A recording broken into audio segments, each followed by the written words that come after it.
Assalamualaikum warahmatullahi wabarakatuh. Selamat siang, perkenalkan nama saya Amalia Putri Khairunisa dengan NIM 2410 11 70 0240 kelas 01 CV 004 Fakultas Ilmu Komputer dengan prodi Sistem Informasi.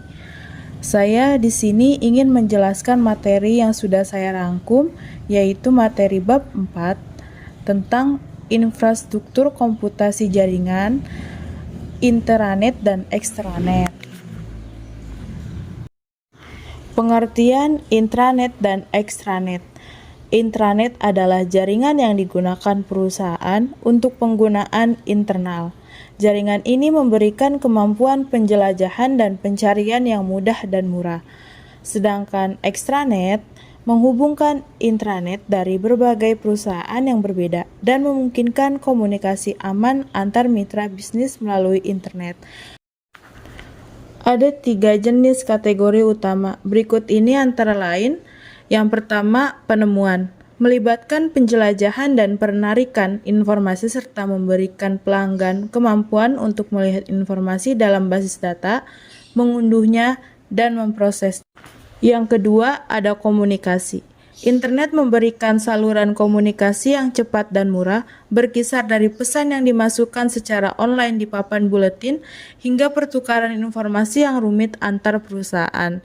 Yang ketiga, kolaborasi. Dikarenakan adanya perbaikan dalam komunikasi, kolaborasi elektronik antara individu atau kelompok serta kolaborasi antar perusahaan meningkat dengan cepat.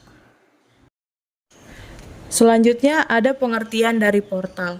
Portal adalah gerbang berbasis web khusus ke informasi dan pengetahuan yang memberikan informasi relevan dari sistem informasi menggunakan teknik pencarian dan indeks tingkat lanjut.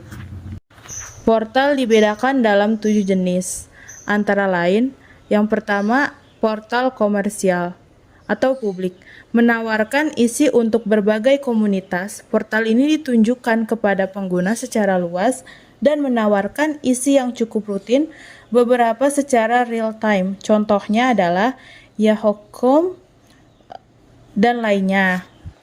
Yang kedua, ada portal publikasi, ditunjukkan bagi komunitas dengan minat tertentu.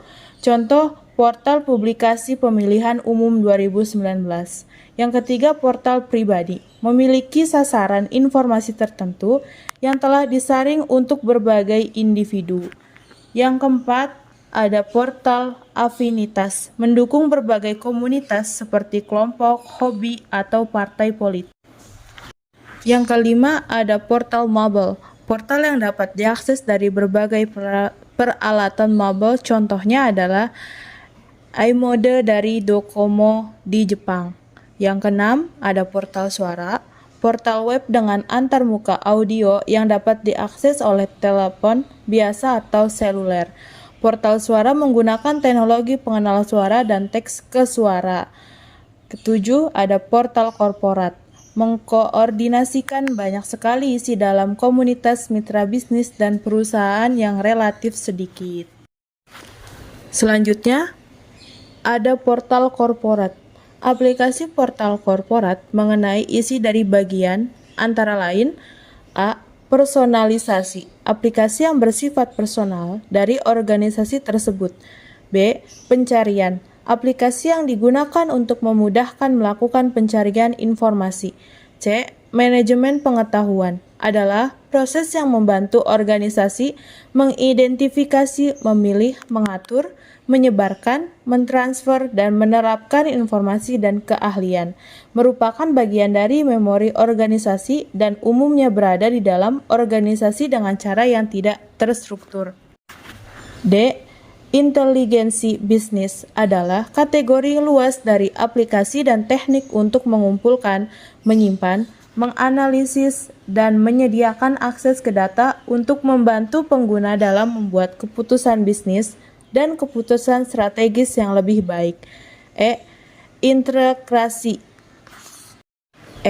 Integrasi aplikasi portal korporat harus terintegrasi dengan bidang atau departemen yang lainnya agar informasi pada bidang lainnya dapat diupdate kepada bidang lainnya. F. Kolaborasi antara bidang atau departemen melakukan kolaborasi sehingga memudahkan mengambil keputusan. G. Publikasi informasi yang ada di korporat dapat dipublikasikan di media web. Aplikasi portal korporat mengenai isi dari bagian luar lingkaran, antara lain terdiri dari sumber eksternal dan sumber informasi internal. Kesimpulan dari materi bab 4 yang sudah saya rangkum adalah intranet dan ekstranet merupakan lingkup penggunanya. Intranet terbatas pada pengguna internal, sedangkan ekstranet memungkinkan kolaborasi dengan pihak eksternal dengan tetap mempertahankan kontrol keamanan. Keduanya penting untuk mendukung kolaborasi dan efisiensi baik di dalam organisasi maupun dengan mitra luar. Dengan adanya jenis portal dapat memudahkan kita untuk mendapatkan berbagai macam informasi yang diperlukan dalam suatu perusahaan.